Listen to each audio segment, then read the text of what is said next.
Putin had just about everything going his way: a powerful fleet, fortified bases in Crimea, cruise missiles, that fancy S-400 air defense, and a whole Russian naval doctrine built for Black Sea dominance. Ukraine? Hardly a navy left, and Putin saw his chance. He figured he could choke Ukraine from the water. No problem. He planned for the Black Sea to become Russia's private arena. From there, Moscow could hammer Ukraine's ports, threaten grain exports, blast coastal cities, and just keep Kyiv on edge with the threat of an amphibious landing. At first, it worked. Russian warships sailed with swagger. Missiles rained down from offshore. The world wondered if Ukraine had any answer at all. But things changed fast.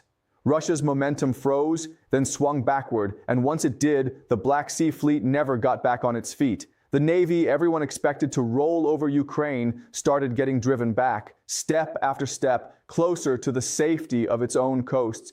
The very fleet Putin believed would secure the region has ended up on the defensive, pushed there by a country with barely any ships left on paper. That's the twist no one expected. Russia came in with overwhelming firepower at sea, but Ukraine turned all that muscle into a weakness by fighting asymmetrically. By April 2026, about a third of Russia's Black Sea Fleet was lost or crippled. But beyond just the numbers, the fleet was broken. Russian ships no longer dared to roam freely. Crimea stopped being a safe stronghold. Sevastopol, once the pride of Russian naval history, became a hazard zone. Untouchable, it was not. Instead, it kept taking hits from Ukraine. One April operation spelled this out. Ukrainians struck deep into Sevastopol, targeting some of the biggest assets Russia had left. Two transport ships, the Yamal and Nikolai Filchenkov, got singled out. These weren't just symbols. They hauled people, tanks, supplies, the backbone of the fleet's movement.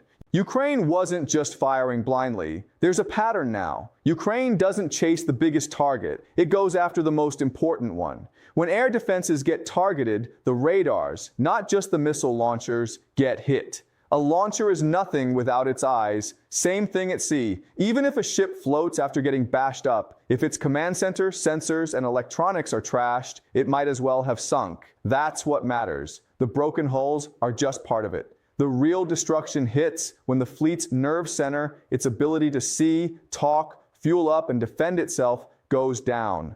That's the approach Ukraine keeps sharpening. Not just shooting ships, but unraveling everything that lets those ships fight. What does a port really need to work? Radar to spot threats. Communications so everyone coordinates. Patrol boats and fuel storage. Knock out one layer, trouble. Knock out a few at once, and the whole base teeters. That's the nightmare Russia faces. Analysts after the Sevastopol strikes found that several ships and their supporting gear took hits in a matter of hours. Even ships not sunk are often left unable to fight. And for Russia, swapping in replacements isn't easy, isn't fast, and in some cases just isn't possible. Now the problem runs deeper.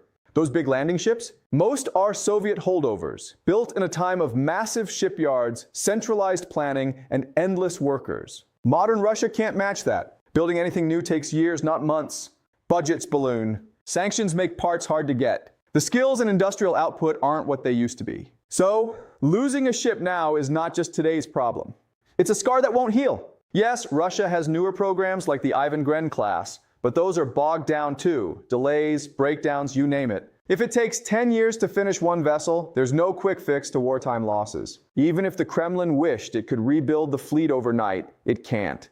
And Ukraine isn't giving Russia breathing room. Far from it. This isn't a war where Russia soaks up losses now, then rebuilds in peace. Ukraine isn't just after present ships, it's wrecking docks, shipyards, repair depots, the whole support network. Even unfinished vessels are now fair game. So Russia's issue isn't just ships getting blown up. It's the bleeding out of the entire industrial system meant to keep them afloat. And then there's the Montreux Convention, a boring name hiding a massive problem. Because laws governing the Turkish Straits block Russia from simply swapping in new warships from other fleets.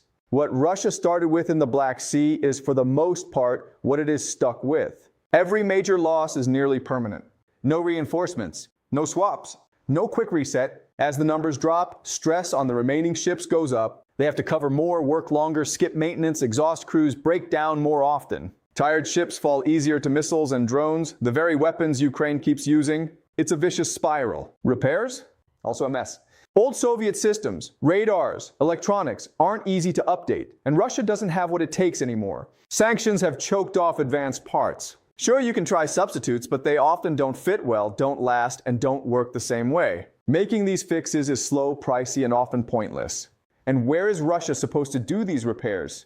Sevastopol keeps getting hit. Novorossiysk is an option, but not a great one. Farther to move the damaged ships, more operational headaches, and even less safety as strikes range wider. Russia is running out of safe harbors. The loss of the Moskva, the fleet flagship, hangs over all of this. Its sinking wasn't just embarrassing. It highlighted that when Russia loses a capital ship, it can't just send in a new one. The fleet has been shrinking ever since. Rebuilding remains glacial. So, this is bigger than one or two botched missions. The Russians are truly boxed in. They can't replace their losses, can barely repair what's left, can't move freely, and can't reinforce through Turkey. If that's not a trap, what is? And this trap is what flipped the Black Sea equation. Ukraine didn't try to build ship for ship. It broke the old rules. Kyiv realized it didn't need total domination, just denial. Make the sea too dangerous for Russia. That's a completely different game. Instead of matching ships, Ukraine rolled out a toolkit. Anti-ship missiles, sea drones, aircraft drones, smart targeting, mines, special forces. No need for a fancy fleet. Just make the sea a nightmare for the Russians. That's what's happened. Each Ukrainian attack is more coordinated than the last. Not just ships, but radars, fuel, air defense, patrol boats, communications, logistics, the whole web gets targeted. This is systematic warfare, and the whole world's taking notes. The lesson hurts. Big, expensive ships are soft targets if you can hit their nerve centers with smaller, smarter weapons. Ports, radars, command posts, they're as crucial as fancy hulls. If a navy can't shield its base, it can't save its fleet. And if you have to hide, you're not in control. The fallout goes far beyond one little sea. Russia once used the Black Sea to dominate its neighborhood, threaten the wider Mediterranean, and boss around nearby waters. Not anymore. NATO's south feels less squeezed. Turkey is under less pressure. Commercial traffic and grain exports are shifting as Russian power fades. The military reality bites hardest in Crimea. Those landing ships weren't just for show. They moved troops, tanks, gear, ammo. Lose those ships, and Crimea depends more on trucks, trains, and the Kerch Bridge. But those routes are easier for Ukraine to hit. That's a problem. Military outposts need constant resupply. If lines slow down, cost more, and get riskier, Crimea stops being a fortress and starts looking like a liability. And when logistics stretch thin, front lines suffer. Without safe sea routes, Russian troops in southern Ukraine are left hauling supplies inland, over fragile routes, dodging missiles. More time, more money, more chances things go wrong. That weakens everything: readiness, speed, endurance. War runs on supply lines, plain and simple. So, cutting down the Black Sea Fleet isn't just a win at sea, it undercuts Russia's whole military in the south. And don't forget reputation. Russia likes to present itself as a top military power, a reliable arms exporter. But what does it say when a big navy gets harassed and humbled by drones and small boats? Global arms buyers pay attention. So do rival militaries. Each ship sunk makes Russian weapons, doctrine, and prestige look a bit shakier. But these lessons go further than this war. The Black Sea turned into a testing ground for the future of naval war. Ukraine's proved you can take down traditional powers, not with a mirror image, but by just taking apart the machine. Not with huge fleets, but with networks. Not by swaggering, but by relentless denial. Every country has to wrestle with big, uncomfortable questions. Can a billion-dollar ship survive near a smart, stubborn enemy? How do you defend a port from drones? How vulnerable are command networks? Can you actually replace losses if you're under sanctions?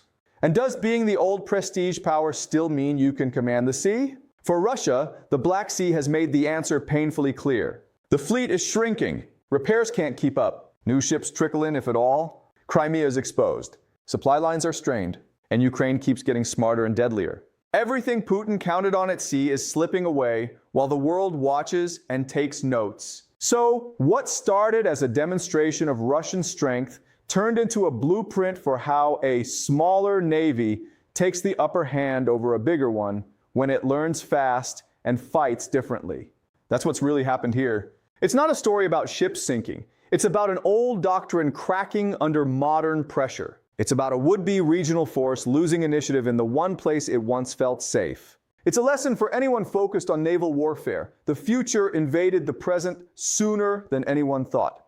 Putin thought sea power could suffocate Ukraine, But the Black Sea ended up putting Russia's limits on display, exposing the fragility of its whole system, and showing what happens when you underestimate clever, adaptive innovation. Ukraine, with near-zero ships, forced Russia's historic fleet into a defensive crouch, turned iconic bases into targets, and flipped Russia's own sea from an advantage into a trap. And if the trend continues, the impact won't stop at Crimea. How navies fight, survive, and win is being rewritten in the Black Sea right now.